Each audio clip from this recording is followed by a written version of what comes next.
ॐ दिक्कालाद्नवच्छिन्न अनन्तचिन्मात्रमूर्तये स्वानुभूते कमानाय नमो शान्ताय तेजसे ऋतम् आत्मा परं ब्रह्म सत्यमित्यादिका बुधैः कल्पिता व्यवहारार्थं संज्ञातस्य महात्मनः। যোগবাশিষ্ঠ সার প্রথম অধ্যায় বৈরাগ্য প্রকরণ সেই সম্পর্কে আলোচনা করছেন। যোগবাশিষ্ঠ সার নামক গ্রন্থ রচনার প্রারম্ভে গ্রন্থাকার গ্রন্থ প্রতিপাদ্য ইষ্ট দেবতা প্রণামরূপ মঙ্গলাচরণ করিতেছেন। শ্রী গণেশায় নমঃ, যেটি আমরা করলাম। এখন দিক কাল আদি অনবচ্ছিন্ন অনন্ত চিন্মাত্র মূর্তয়ে স্ব অনুভূতি একমানায় শান্তায় তেজসে নমঃ। বলছেন, দিক দেশ কাল বস্তু পরিচ্ছেদ রহিত অনন্ত চৈতন্যমাত্র বিগ্রহ একমাত্র স্বানুভাবরূপ প্রণাম বেদ্য সর্বগুণাতীত পরব্রহ্মকে আমি প্রণাম করি। এখানে বলতে চাইছেন কাকে আমরা প্রণাম করে শুরু করব এই যোগবাশিষ্ঠ সার। এই টিকাকার কৃত মঙ্গলাচরণ, তারপর বলছেন টিকাকার কৃত মঙ্গলাচরণটি কি? ওম শ্রী গণেশায় নমঃ, শ্রী সরস্বত্যৈ নমঃ, শ্রী গুরুভ্যো নমঃ। লক্ষ্মীকান্तं নমস্কৃত্য যথামতি বিরচ্যতে বাসিষ্ঠসারবিবৃত্তি পরোপকৃতয়ে ময়া বশিষ্ঠেন যতীন্দ্রেণ উপদিষ্টাদ্রগं প্রতি সারম উদ্ধৃতবান কশ্চিৎ ব্রহ্মবিদ্যা মহার্ণবাৎ। বলছেন, সর্ববিঘ্ন বিনাশক শ্রী গণেশ, সর্ববিদ্যাদায়িনী দেবী সরস্বতী ও ব্রহ্ম বিদ্যোপদেশক করুণা ঘনমূর্তি আচার্য শ্রী গুরুদেবের চরণ কমলে প্রণাম করি। বলেই বলছেন, লক্ষ্মীপতি ভগবান শ্রী বিষ্ণুকে প্রণামান্তর কেবল পরোপকারের জন্যই স্ববুদ্ধি অনুসারে আমি এই বাশিষ্ঠ সার নামক গ্রন্থের সংক্ষিপ্ত ব্যাখ্যা রচনা করিতেছি। উদ্দেশ্য হচ্ছে পরোপকার। সেখানে উদ্দেশ্য নয় যে নিজের জ্ঞান জাহির করা বা এটিকে প্রতিষ্ঠা করা, তা না বলে বলছেন পরোপকারের জন্য। বলছেন, জ্যোতিরাজ শ্রী বশিষ্ঠ কর্তৃক রাঘব শ্রীরামচন্দ্রের প্রতি উপদিষ্ট ব্রহ্মবিদ্যারূপ মহাসাগর হইতে কোনো মহামনা এই সার উক্তিসমূহ উদ্ধৃত করিয়াছেন। বলছেন, উক্ত প্রকার শান্ত অর্থাৎ ত্রিগুণাতীত তেজ অর্থাৎ তেজ স্বরূপ ব্রহ্মকে প্রণাম করি। অর্থাৎ দেহাদি সর্বপদার্থে অভিমান পরিত্যাগপূর্বক স্বাভিন্ন রূপে ব্রহ্মচিন্তন করি। কতগুলো কথা বলছেন, দেহাদি সর্বপদার্থে, দেহ ইত্যাদি অর্থাৎ আগে পড়া হয়েছিল সেই 5টি কোষ আছে, দেহটা হচ্ছে অন্নময় কোষ, আদি মানে অন্যান্য কোষগুলি যুক্ত হলো সর্বপদার্থে অভিমান পরিত্যাগপূর্বক স্বাভিন্ন রূপে অভিন্ন রূপে ব্রহ্মচিন্তন করি। এইরকম একটা কোন অবস্থায় ব্রহ্মকে চিন্তন করা সম্ভব সেটি বলছেন। প্রণামো দেহ গেহাদে অভিমানস্য নাশনম। প্রণামো দেহ গেহাদে অভিমানস্য নাশনম। বলছেন তেজ শব্দ দ্বারা এখানে ব্রহ্ম বোদ্ধব্য, ব্রহ্মকে বোঝার মতো করে তেজ সেটি রাখতে হবে। সাধারণত আমাদের তেজ হারিয়ে যায়, আমরা শরীর সর্বস্ব ভাবনা চলে আসে, শারীরিক মানসিকভাবে আমরা দুর্বল হয়ে পড়ি। সেটি কতদূরভাবে নিজেকে শক্ত সমর্থ করতে হবে, তখন কেবলমাত্র দেহ ইত্যাদির প্রতি অভিমান একদম চলে যাবে। সেই জন্য বলছেন তেজ প্রসিদ্ধ ভৌতিক তেজ নহে। এই তেজগুলো সাধারণ যে ভৌতিক তেজ, মানে দৈহিক প্রকাশ সেই শক্তি, বা তেজ বলতে অগ্নির যেরকম তেজ, এই রকম ধরনের তেজ নয়, ভৌতিক পদার্থ থেকে কোনো তেজ নয়। এই তেজটা সরাসরি আত্মা থেকে আসে। কারণ পরে যেসব লক্ষণ কথিত হইবে তাহা ভৌতিক তেজে উৎপন্ন হয় না। তাহলে ভৌতিক একটা তেজ হয়, আর আত্মবলে বলিয়ান, এই আত্মবলে বলিয়ান সেই তেজটির কথা বলা হচ্ছে। এই আত্মবলে বলিয়ান সেই তেজের কথা যখন আমরা ভাবি, তখন স্বামীজির জীবনের একটি ঘটনা আমরা ভাবতে পারি। স্বামীজির জীবনের ঘটনায় তখন সম্ভবত মধ্য ভারতের কোনো একটি অংশে পরিব্রাজক অবস্থায় রয়েছেন, শরীর একদম ক্লান্ত অবসন্ন, কয়েকদিন খাওয়া দাওয়া কিছু হয়নি। একটি পাহাড়ের টিলার উপর বসে আছেন, দেখছেন দূরে একটি বাঘ। ভাবছেন এই শরীর দিয়ে তো কিছু হলো না, যাক তবু এই বাঘের যদি উদর পূর্তি হয়। এই ভাবতে ভাবতে তিনি কখন বুঝতে পারেননি, বেশ কিছুক্ষণ সময় অতীত হয়ে গেল। তারপর দেখছেন উঠলেন, উঠে দেখছেন গোটা গা আড়ে ভিজে গেছে, মনে হয় বৃষ্টি হয়েছিল। তারপর দেখছেন আমি এখনো বেঁচে আছি। তে অদ্ভুতভাবে তিনি কোথায় সেই শক্তিটা পেলেন? সাধারণভাবে বলা হয় এই অন্ন সেটি আমাদের প্রাণ স্বরূপ, মানে অন্নটাই আত্মা স্বরূপ। যখন এই অন্ন চলে যায় তখন আমাদের শরীরের বিনাশ হয়। তাহলে কিছুদিন খাওয়া হয়নি, তারপর যে শক্তি ফিরে পেলেন, সেই শক্তির মানে উৎসটা কি?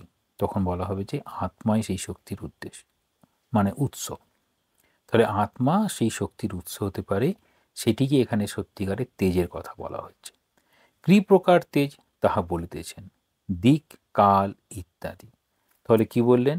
দিক কাল ইত্যাদি বলতে দিক কালাদ্য নবচ্ছিন্ন, এই রকম, মানে দিক কাল এসবের মধ্যে দিয়ে তিনি দিক কালাদি দ্বারা অনবচ্ছিন্ন, যাহার ইয়ত্তা নেই, অপরিচ্ছিন্ন, অনন্ত, অবিনাশী এবং চৈতন্য মাত্র, অর্থাৎ জ্ঞান স্বরূপী, যাহার মূর্তি বা বিগ্রহ।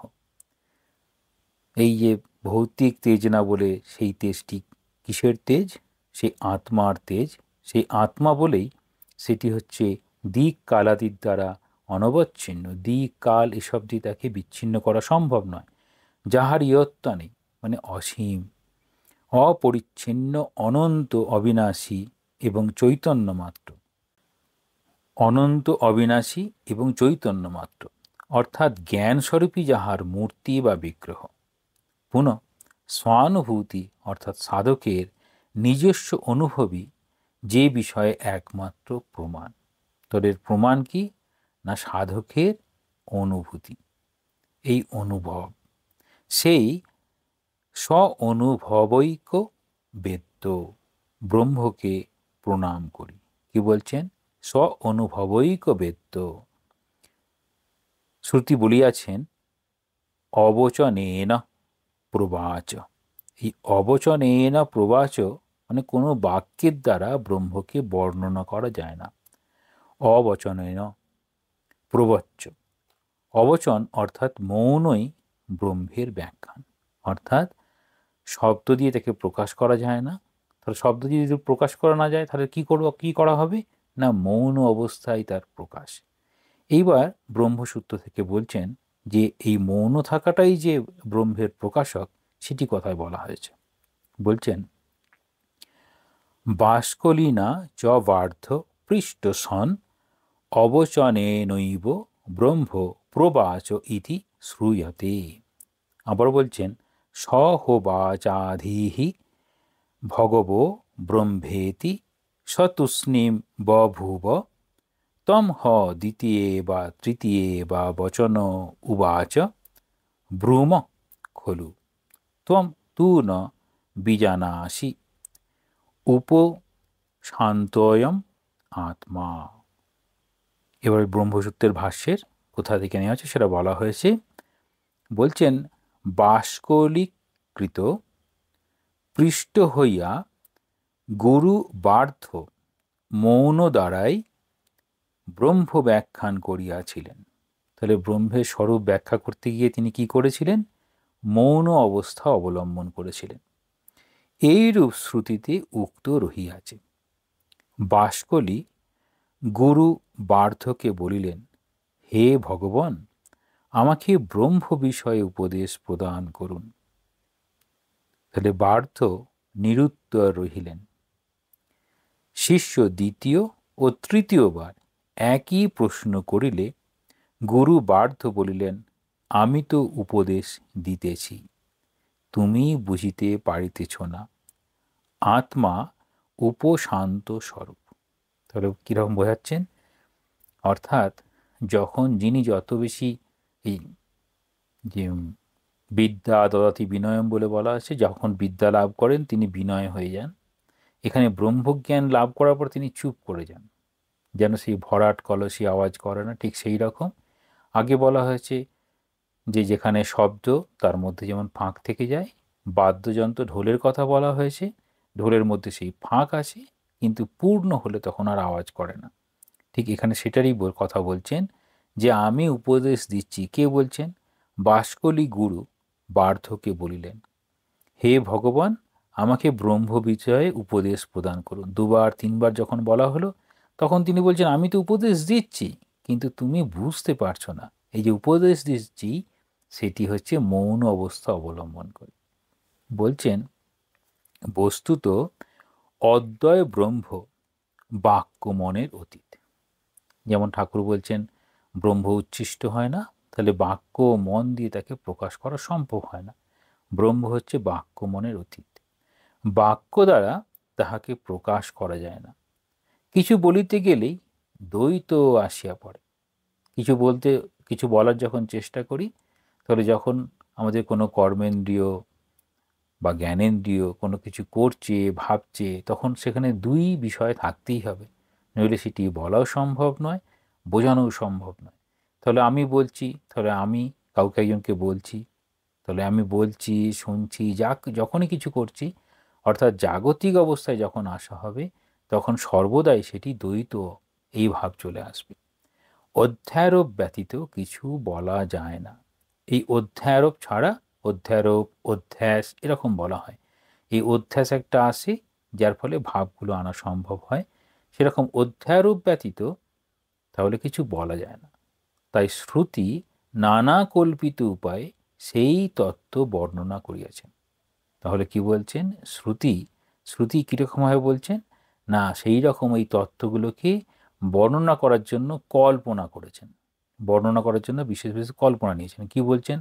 বার্ধ মৌন অবলম্বন করিয়াই সেই কথা বলিলেন।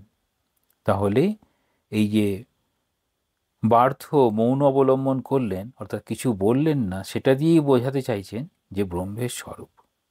এবার যখন আমরা কোনো কিছু বলি সেটি কীরকম? নাম, জাতি, গুণ, ক্রিয়া প্রভৃতির কোনো একটি থাকিলে তবেই সেই বস্তুটিকে শব্দ দ্বারা প্রকাশ করা যায়। তাহলে শব্দ দ্বারা যখন কোনো কিছু প্রকাশ করা সম্ভব হয়, তাহলে সেটির একটি অস্তিত্ব আছে, সেটা কল্পিত হলেও হতে হবে। একটা অস্তিত্ব কল্পিত বলতে যদি বলা হয় সোনার পাথর বাটি, কল্পিত। তাহলে এই রকম তুচ্ছ সত্তা হতে পারে, পার্থিবাসী সত্তা, যখনই কিছু বলার চেষ্টা করা হবে সেটি নাম, জাতি, গুণ আর ক্রিয়া এই প্রভৃতির মধ্যে সেটি থাকতে হবে। তাহলে নাম, তাহলে একটা জাগতিক প্রকাশ হয়েছে, তবে তার নাম রূপ দিয়ে বলা হয় জগতের প্রকাশ। এই নাম, রূপ, জ্ঞাতি, গুণ এসব দিয়ে তার প্রকাশ চলছে, তবেই একটি বস্তুকে বোঝানো সম্ভব হয়। তাহলে ব্রহ্ম সেটি নাম, জাতি আদি রহিত। বলা হয় যে তাহলে সচ্চিৎ আনন্দ আর নাম ও রূপ।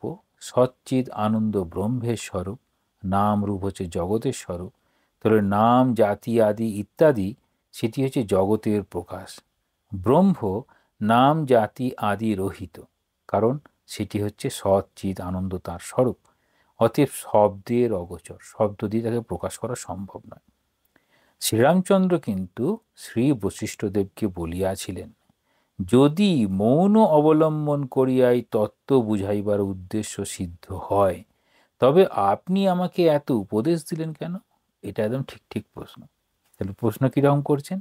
যদি মৌন থেকেই তত্ত্বটা বোঝানো সম্ভব হয়, তাহলে আপনি এত আমাকে উপদেশ দিচ্ছেন কেন? আমরা বলি যে চুপচাপ থাকলেই যদি সমস্ত সমস্যার সমাধান হয়ে যায়, তাহলে আমরা সমস্যার সমাধানের জন্য বলি কেন? ঠিক সেই রকম, বা জানার জন্য বলি কেন? তাহলে কোনো সমস্যার সমাধান হতে পারে, কোনো জানার জন্য উপদেশ হতে পারে, বা জানার জন্য সেই পরীক্ষা পর্যবেক্ষণ সিদ্ধান্ত বিজ্ঞানের পথ অবলম্বন করতে পারি। তাহলে এই রকমভাবে আমরা জানার চেষ্টা করি। যখনই জানার চেষ্টা করব, তাহলে একজন জানাবে আর একজন জানবে। গুরু জানায়, গুরু সেই পথে চলেছেন, গুরু জানেন, এবার শিষ্যকে জানাচ্ছেন। যেহেতু এখানে বশিষ্ঠদেব এই রকমভাবে ব্রহ্মের স্বরূপ বলতে গিয়ে মৌন অবস্থার কথাকে বেশি গুরুত্ব দিলেন, সেই জন্য তিনি বলছেন, যদি মৌন অবস্থা অবলম্বন করে এই তত্ত্বটা বোঝানো সম্ভব হয়, তাহলে আপনি আমাকে এত উপদেশ দিলেন কেন? প্রথম হইতেই আপনি মৌন ধারণ করিলেই তো হইতো। তাহলে প্রথম থেকে আপনি মৌন থাকলেই তো পারতেন। প্রত্যুত্তরে শ্রী বশিষ্ঠ বলিয়াছিলেন, কি বলছেন? তাহা হইলে লোকে ভাবিত যে আমি মূর্খ। তাহলে শিক্ষক যদি কিছু না বলে, কিছু বলে যদি শিক্ষা না দেয়, তখন শিক্ষক হয়ে যাবে কি? মূর্খ। অনেক সময় বাবা মা যদি প্রতিবাদ না করে, বাবা মা যদি ছেলে মেয়েদের না বকে, ছেলে মেয়েদের যদি গোলমাল হয়, তখন কি বলা হয়? যে বাবা মা ভালো করে শিক্ষা দেয়নি। তাহলে প্রথমেই সিদ্ধান্তে পৌঁছানো যায় না। পরীক্ষা পর্যবেক্ষণের পরে সিদ্ধান্ত যেতে হবে, এই পরীক্ষা করতে হবে, পর্যবেক্ষণ করতে হবে, তারপরে সিদ্ধান্ত। তা নইলে একটা গান আছে না, পাখি তুই ঠিক বসে থাক, ঠিক বসে থাক, রামকৃষ্ণ নামের মাছ তুলে যতই করো নড়াচড়া। বলছে আমি প্রথম থেকে নড়াচড়াই করব না, তাহলে কি হবে? বলছে না, প্রথমে নড়াচড়া করতে হবে, তারপরে হবে। অর্থাৎ বলছেন তম থেকে রজ, রজ থেকে সত্য, সত্য থেকে সেই তুরীয় অবস্থা। এই রকমের জন্য প্রথমে এটি চাই। কিন্তু প্রথমেই মজা করে বলে দিলেন, তাহলে লোকে ভাবিত আমি মূর্খ, কিছু জানি না, তাই নানা কথা বলিয়া এখন চুপ করিয়াছি। নানা কথা উপদেশ বলে এখন চুপ করেছি। আমরা দেখি একই রকমভাবে যখন বিবেক চূড়ামণি দেখা হয়, শিষ্য যখন ব্রহ্মজ্ঞান লাভ করলেন, তারপর শিষ্য এই তার আচার্য গুরুকে বলছেন কী রকম ব্যাপার, ব্রহ্মজ্ঞান লাভ করার পর কি হয়। তাহলে এখানে সেরকমভাবে বলছেন, তাই নানা কথা বলিয়া এখন চুপ করিয়াছি, এখন তুমিও এই মৌন অবলম্বনের রহস্য বুঝবে। তাহলে তুমি এত পড়াশোনা করলে, এখন ওই মৌন অবলম্বন কেন করতে হয়, তার কি রহস্য? এই রহস্য মানে যেটি সহজে বোঝা যায় না, যেন কুহেলিকা এরকম, হ্যাঁ, যেন সেই গভীর তত্ত্ব, সেই তত্ত্ব যেন রহস্যের মতো। সেটা মৌন অবলম্বন করলে সেই রহস্যটা বুঝতে পারবে। আসল তত্ত্বটি মুখে বলা যায় না। তাহলে কি করেন? তবে আচার্যগণ ব্রহ্ম, আত্মা, ঋত, ওই ঋতম সত্যম আছে, ঋত সত্য ইত্যাদি নানা শব্দ কল্পনা করিয়াছেন। তাহলে কতকগুলি কল্পনা করিয়াছেন, সেই শব্দগুলো কল্পনা করে যেন ব্রহ্মের স্বরূপ বলছেন। ঋতম আত্মা পরম ব্রহ্ম সত্যমিত্যাদিকা বুধৈ কল্পিতা ব্যবহারার্থম সংজ্ঞাতস্য মহাত্মনঃ। মহাত্মন অর্থাৎ পরমাত্মা, অন্য অর্থ স্পষ্ট। বাকিগুলো শব্দের অর্থ বলে দিয়েছে। মঙ্গলাচরণের অনন্তর গ্রন্থাকার এই গ্রন্থের অধিকারী কে, তাহা প্রদর্শন করিতেছেন। তাহলে এখানে ব্রহ্ম বিষয়ক তত্ত্বগুলি রয়েছে। তাহলে এই বইটি কারা, এই শাস্ত্র গ্রন্থের অধিকারী কারা, এই বইটি পড়ার যোগ্যতা অর্জন করেছে। তখন মনে হবে আমরা কি সত্যই এই ব্রহ্মজ্ঞান লাভ করে ফেলেছি, বা ব্রহ্মজ্ঞান লাভ করার জন্য কতদূর যেতে পেরেছি যে আমি বইটি পড়ার যোগ্যতা অবলম্বন করেছি। এখানে এই যোগ্যতাটা বলা হবে কি, কি সেই যোগ্যতা, সেই যোগ্যতা অবলম্বনে এই বইটি পড়া সম্ভব। অহম বদ বদ্ধো বিমুক্ত স্বয়ং ইতি যস্যাস্তি নিশ্চয়ঃ নাত্যন্তমজ্ঞো ন তজ্জ্ঞো সোऽস্মিन् শাস্ত্রেऽধিকারবান। অহং বদ্ধ বিমুক্ত স্বয়ং ইতি যস্য নিশ্চয়োऽস্তি ইয় অত্যন্তম অজ্ঞ ন তজ্জ্ঞ অপি ন স অস্মিন শাস্ত্রে অধিকারবান। এখানে খুব সুন্দরভাবে বলছেন, আমি সংসার বন্ধনে বদ্ধ হইয়া আছি এবং এই বন্ধন দশা হইতে মুক্ত হইতে ইচ্ছা করি। যিনি এই প্রকার দৃঢ় সংকল্প বিশিষ্ট এবং অত্যন্ত অজ্ঞও নহেন, তত্ত্বজ্ঞও নহেন, তিনি এই শাস্ত্রে অধিকারী। তাহলে বিষয়টা খুব সুন্দর। ঠাকুর বলেছেন কত ধরনের জীব আছে, মুক্ত, মুমুক্ষু, এরকম সময় বলছেন বদ্ধ, অর্থাৎ সেখানে মুমুক্ষু, অর্থাৎ জালের মধ্যে মাছটি পড়েছে কিন্তু সে জালে থাকতে চায় না, জালের বাইরে বেরোতে চায়, এই বেরিয়ে যাওয়ার যে ইচ্ছে সেটা বলছেন। যাদের এই সংসারে যেন সংসার বন্ধনে যেন আবদ্ধ আছি, সেই বন্ধন দশা হইতে মুক্ত হওয়ার ইচ্ছে, তাহলে সেই বন্ধনের বাইরে যাওয়ার ইচ্ছে এই রকম যাদের হয়েছে, যিনি এই প্রকার দৃঢ় সংকল্প বিশিষ্ট, যে আমি চেষ্টা করব যতদূর সম্ভব এই আমার বন্ধন দশার যেন মুক্ত ঘটে, তাহলে ওইটুকু তার চিন্তা চেতনা সবসময় থাকতে হবে। সেইটা যদি হয়, তিনি তাহলে অত্যন্ত অজ্ঞ বা মূঢ় নয়, অর্থাৎ বেশ ভালোই আছি, জালের মধ্যে পড়লাম, জালের সঙ্গে উঠে চলে গেলাম জেলের হাতে, সেটি চলবে না, তাহলে চেষ্টা করতে হবে। আবার বলছেন তত্ত্বজ্ঞও নয়, যারা তত্ত্বজ্ঞ তারা তো তত্ত্বটা বুঝে গেছেন, অর্থাৎ তারা মুক্ত হয়ে গেছেন, তাদের জন্যও নয়। তাহলে যারা প্রচেষ্টা করেন যে আমার এই জীবনে যতদূর সম্ভব আমি চেষ্টা করব যাতে মুক্ত হতে পারি, তাহলে তিনি হচ্ছেন শাস্ত্রের অধিকারী।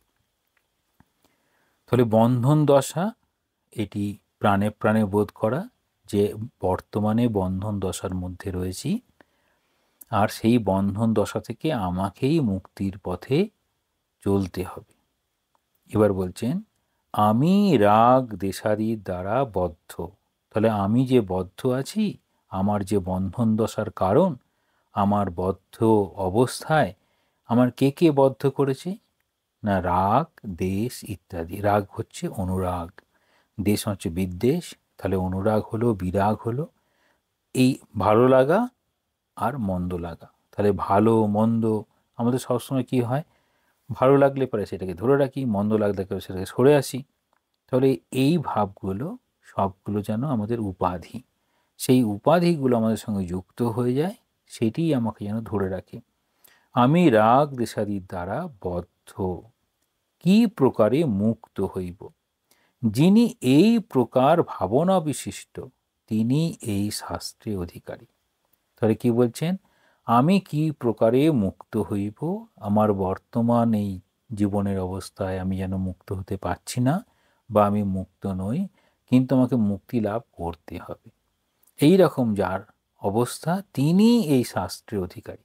অর্থাৎ যিনি ঈশ্বরীয় তত্ত্ব বা ঈশ্বরকে এই জীবনে পেতে চান, এরকম ভাবনা রাখেন, তিনি এই শাস্ত্রের অধিকারী। তাহলে এই এটা অধিকারীর জন্য কাউকে গৃহী সন্ন্যাসী কোনোটাই বলা হলো না, খুব খেয়াল রাখবো আমরা, গৃহস্থ সন্ন্যাসী উভয়ের জন্যই। তাহলে শাস্ত্রের অধিকার কার? যিনি মনে করবেন যে এই অবস্থায় যেন আমি বদ্ধ হয়ে রয়েছি, আমার মুক্তি প্রয়োজন। এই প্রকার পুরুষ বস্তুটিকে একেবারেই জানেন না, এরূপও নহেন, পুনঃ উহাকে ভালো করে জানেন তাহাও নয়। তাহলে কীরকম এই শাস্ত্রের অধিকারী, তাদের কীরকম অবস্থা? বলছেন তারা যে একবার খুব ভালো করে জানেন তাও নয়, একদম জানেন না তাও নয়। অর্থাৎ যাদের মধ্যে এইরকম ভাবনাগুলো এসেছে, ঠাকুর বলেছেন না যে এখানে এসে তার এটা শেষ জন্ম, এরকম বলছেন, মানে ঠাকুরের ভাবনাকে যে ধরতে পেরেছেন, বা ঠাকুরের শ্রীরামকৃষ্ণের ভাবনায় যিনি আসতে পেরেছেন, তারই হচ্ছে শেষ জন্ম। তাহলে এখানে কীরকম বলছেন, ওই ভাবনাটাকে গ্রহণ করার যার ইচ্ছে, তাহলে ঠাকুরের কাছে এসে পড়েছি, কিন্তু একবারে জানি না মুক্তি কাকে বলে একদম জানি না, আর বদ্ধ কাকে বলে একদম জানি না। অর্থাৎ আমি এই বেশ দিব্যি খুব ভালো আছি, মানে যেখানে আমার বদ্ধ কিন্তু নিজের মধ্যে কোনো চেতনা নেই, আমি এই বেশ ভালো আছি, এই রকম যাদের অবস্থা তারা এটি পারবেন না। কিন্তু বলছেন একদম পুরোপুরি জানেন তাও নয়, একদম জানেন না তাও নয়। ব্রহ্মজ্ঞ পুরুষ বস্তুতত্ত্ব জানেন। ব্রহ্মজ্ঞ পুরুষ বস্তুতত্ত্ব বলছে ব্রহ্মতত্ত্ব, বস্তু এখানে ব্রহ্ম। ব্রহ্মজ্ঞ পুরুষ বস্তুতত্ত্ব জানেন, সুতরাং তাহারা শাস্ত্রের উপদেশের প্রয়োজন নয়। তাহলে ব্রহ্মজ্ঞের জন্য এই বই নয়, তিনি তো জেনে গেছেন, সেই জন্য এটা লাগবে না।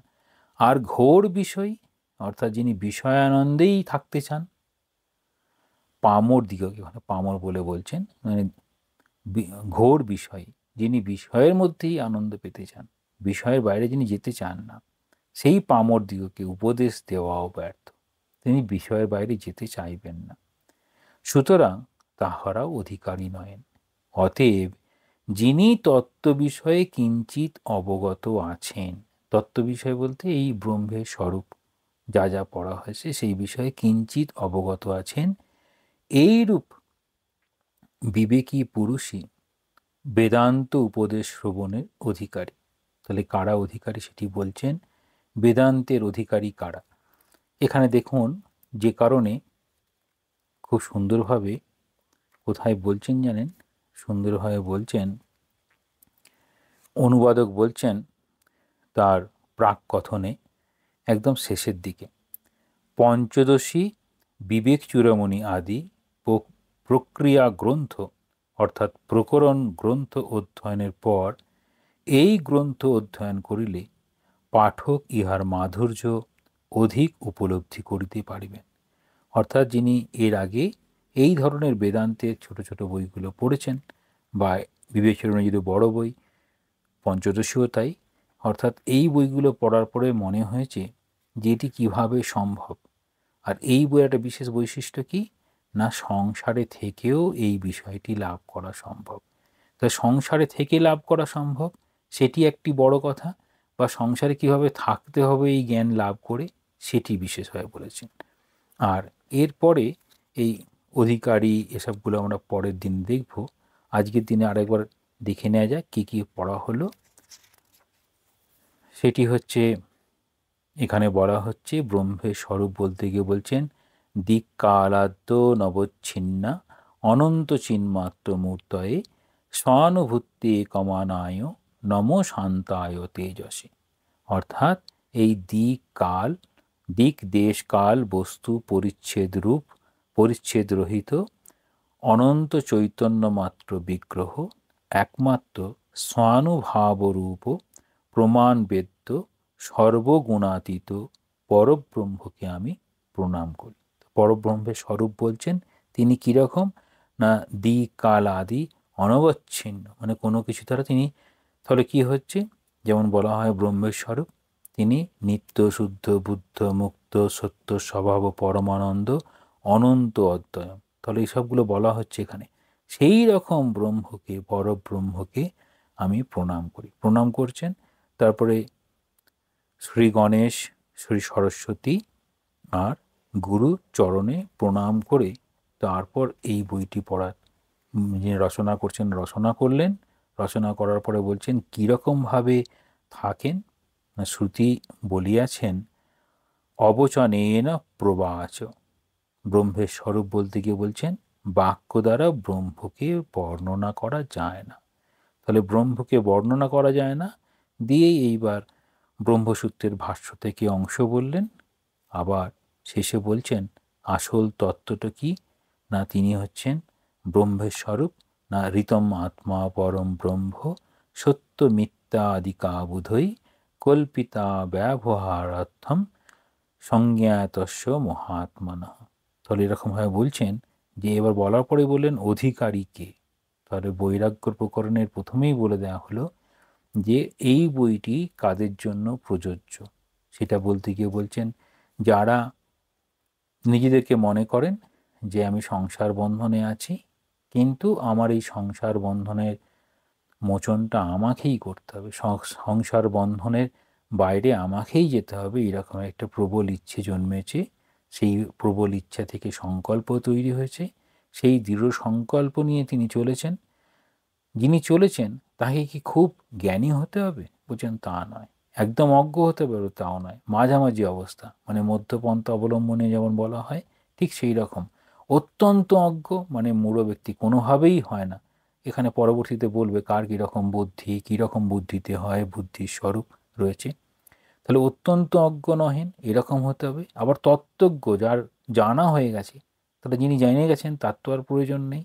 তখন বলছেন সাধারণভাবে আমাদের বন্ধনের কারণ কি, কিভাবে আমরা বদ্ধ হই, সেখানে বলছেন রাগ দেশাদি। তাহলে অনুরাগ আর দেশ, এর নিয়েই আমরা, তাহলে ভালো লাগা আর মন্দ লাগা, বিরূপ বিরূপ ভাব, দুই দুই ভাব যেখানে রয়েছে সেখানেই আমি বদ্ধ। তাহলে মুক্ত হব কি করে? এই রকম ভাবনা নিয়ে যদি চলার চেষ্টা করি আমাকে মুক্ত হতে হবে। তখন বলছেন যে যিনি এরকম চাইবেন যে আমি মুক্ত হওয়ার চেষ্টা করব, তাদের জন্যই। সেজন্য বলছেন যিনি অল্প অল্প জানেন, পুরোপুরি নয়, যিনি তত্ত্ব বিষয়ে কিঞ্চিত অবগত আছেন। এই যে কিঞ্চিত অবগত আছেন, ঠাকুরের কথা বলছেন কীরকম, আমি 16 টাং করেছি, তোমরা 1 টাং করো। এই 1 টাং হচ্ছে কিঞ্চিত। তাহলে কিঞ্চিত অবগত আমরা আছি। এই রকম যে ঠাকুর যখন বলেছেন যে তিনি কীরকম, না আমরা যদি 1 পা আগাই তিনি 10 পা কিংবা 100 পা এগিয়ে আসবে। ঠাকুর বলছেন যে তাঁর কৃপা বাতাস বইছেই, আমরা পাল তুললেই সেই হাওয়া কৃপা বাতাসটা লাগবে। অর্থাৎ ঠিক সেই রকম এই চেষ্টাটা যাদের মধ্যে থাকবে তারা অবশ্যই এটি লাভ করতে পারবে। সেই জন্য বলছেন যিনি এই প্রকার ভাবনা বিশিষ্ট, কীরকম, আমি রাগ দেশাদির দ্বারা বদ্ধ, কি প্রকারে মুক্ত হইব। যিনি এই প্রকার ভাবনা বিশিষ্ট তিনি এই শাস্ত্রের অধিকারী। তাহলে বলছেন শাস্ত্রের অধিকারীকে সেটা নিরূপণ হলো, অর্থাৎ শাস্ত্রটা পড়া, সেখানে ঈশ্বর কৃপা গুরু কৃপা সমার্থক। তাহলে এখানে গুরু বলতে আমাদের মনই আমাদের গুরু বলা হয়। ঠাকুর বলছেন না মনই শেষ পর্যন্ত গুরু হয়। তাহলে আমাদের মনে খুব দৃঢ় সংকল্প ধরে রাখতে হবে যে আমাদের এই সংসার বন্ধন যেন এই জীবনে ঠাকুরের কৃপায় চলে যায়। শেষ পর্যন্ত বলা হয় নিজের চেষ্টা এবং দৈব কৃপা দুটি একসঙ্গে থাকলে তবে এটি সম্ভব। তো এইরকমভাবে বলা হয়েছে। ওম শান্তি শান্তি শান্তি। হরি ওম তৎসৎ। শ্রীরামকৃষ্ণার্পণমস্তু।